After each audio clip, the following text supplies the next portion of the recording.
இத்தனை பேரும் தமிழ் ஆர்வத்தால் வந்திருக்கிறார்களா, அது சீமான் உரையை கேட்க வந்திருக்கிறார்களா, இல்ல கொஞ்சம் தமிழ் கொஞ்சம் சீமானுடைய உரை ரெண்டுக்காக வந்திருக்கான்னு நினைக்கிறேன். ஏன் திரும்ப திரும்ப சீமானை கூப்பிடுறீங்க? வேற ஆள் இல்லை.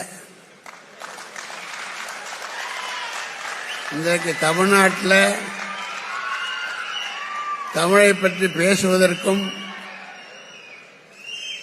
எப்படி பேச வேண்டுமோ அந்த அளவுக்கு சிறப்பாக பேசுவதற்கும் இவரை விட்டு ஆள் இல்லை. ஒருவேளை என்னை திரும்ப திரும்ப கூப்பிட்டுட்டீங்களா, அடுத்த வருஷம் கூப்பிடாதீங்கன்னு சொன்னாலும் அது என்னுடைய முடிவு அல்ல. மாணவர்கள் யாரை விரும்புகிறார்களோ அவர்களைத்தான் அழைத்து வர வேண்டும். அந்த வகையாக திரும்ப திரும்ப அழைத்துக் கொண்டு வருகிறேன்.